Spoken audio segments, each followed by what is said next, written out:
one thing that fascinated me about you is that you are a mother of a mother of two children, right? Yeah. And who are Afro-Japanese.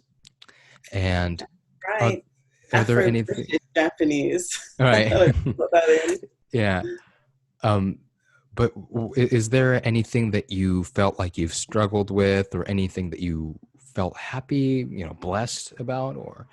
Well, I mean, I'm blessed to have them. They are. Oh yeah. They're just a joy. They just make my life worth full of living. Energy. Yeah. But for me, it's I think a lot of people who have children who where parents with two different languages struggle with this. Okay, so it's always been important to me that my kids speak English. Okay? That's my language, and I want them to speak to my relatives. And I can cuss them more in English than in Japanese. I do that. So that's, but I think a lot of parents of our bicultural kids struggle with that. So just focusing on getting them to express themselves. I would love them to be able to read and write fluently for their age, but that's just not going to happen because the Japanese education system has to come first because that's the system they're in. But they can talk, and I also want them to get a sense of their identity. Right. A sense that they are Japanese, they are British, and they are Black. And it's hard.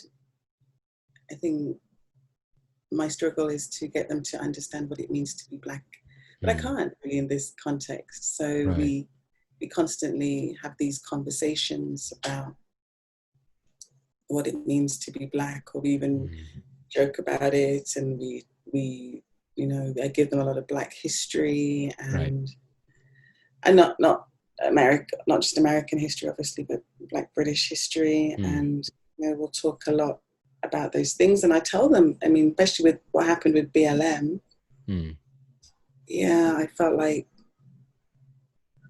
probably children all over the world, whether you're Black or not, there comes a point where your innocence is kind of taken away because you realize that the world can be a really scary and unfair place.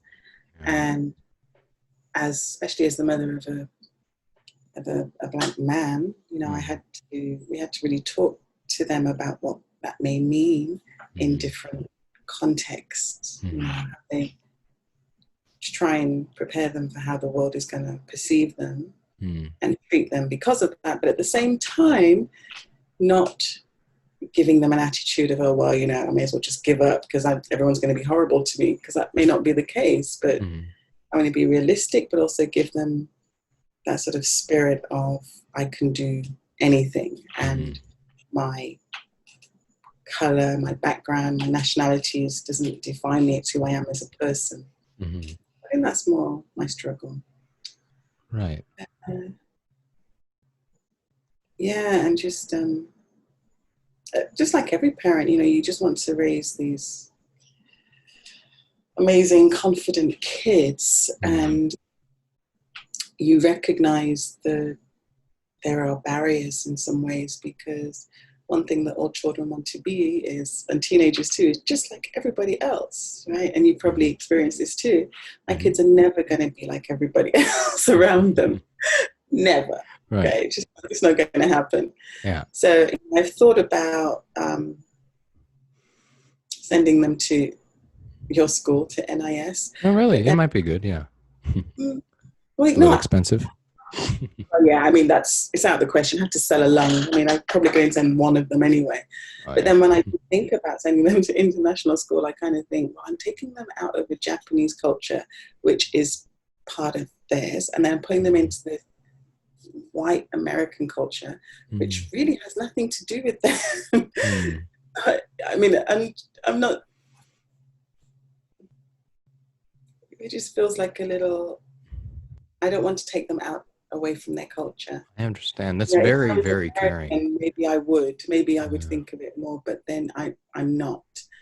So I see. I mean, I would like to argue on the point, NIS, for example, or any international school, I'm sure is not a white community. I mean, because in our school, and I know, I understand what you mean. It's not really, it's not a word, but Afrocentric, if that makes sense. There's not much consensus on being Black, that's fine. For me, that's okay. I don't mind.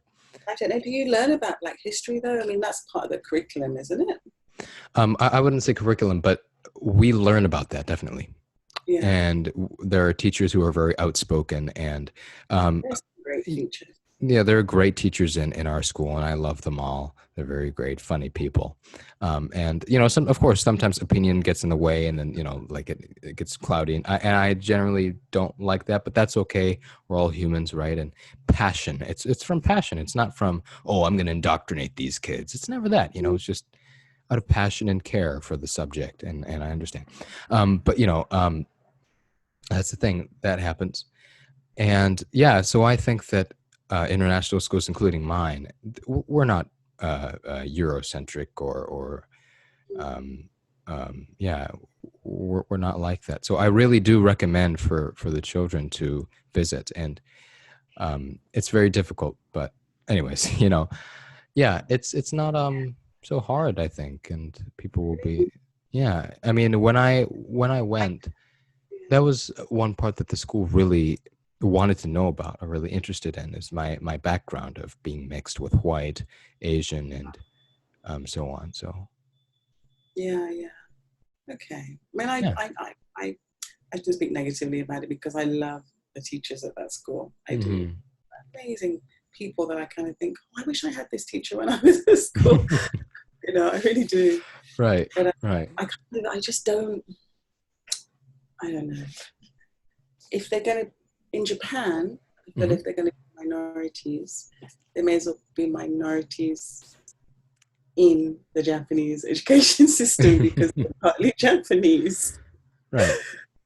But it's interesting because our school, we have very, very Japanese kids, who act like Japanese kids, and and they're very funny, they're very bright, happy, and every time I go to school, there are laughs and giggles and them yelling in the hallway. It brings me joy as much as annoyance because I have class. But it's just to think that, oh, we're all in this together, and I felt very, very safe at my school, and I can reassure you that both of your children will feel very, very happy there.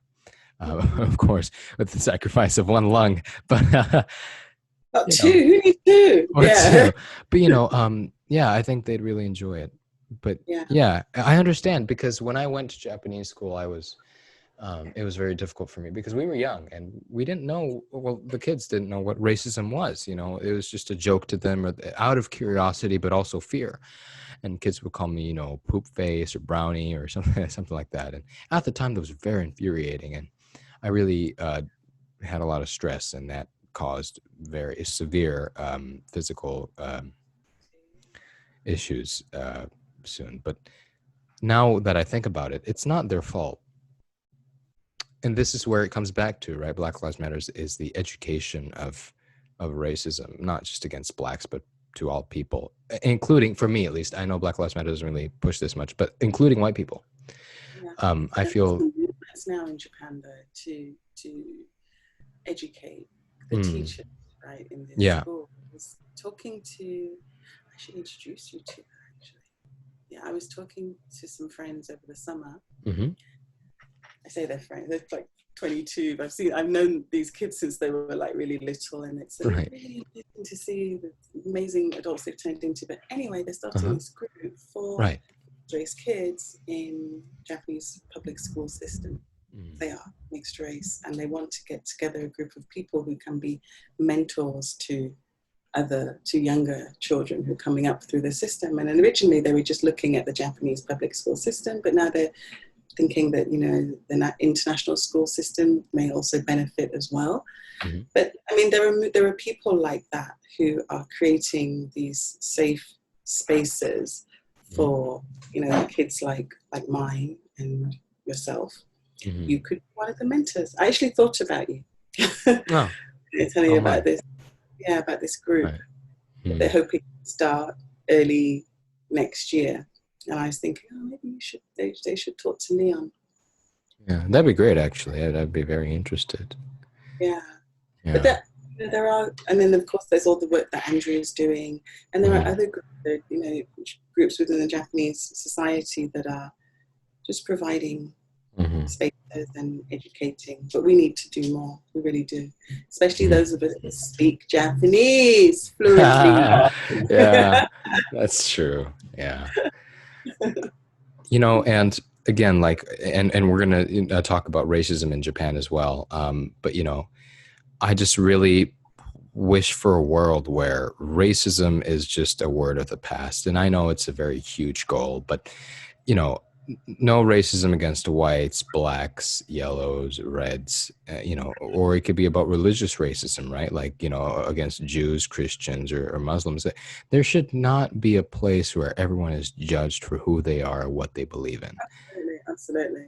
Yeah. But I think to eradicate racism, we really have to know what it is. Oh, yeah. And you know how it is. Most people who are racist don't even know they're racist. And and I say that about myself too. There are certain situations I've been in when I realized, oh my God, that is such a racist thought that I just had, or the stereotype that just came from the media that I didn't even realize I had internalized it. So there has to be awareness of kind of what it is, so that we can get rid of it. Okay, listen, my love. Why don't we have another interview? Split this in half. Because I'm really sorry. I'm going to have to go. And I understand. Thank you. Thank you so much. Yeah, I really enjoyed it. Maybe we can have another interview in the future.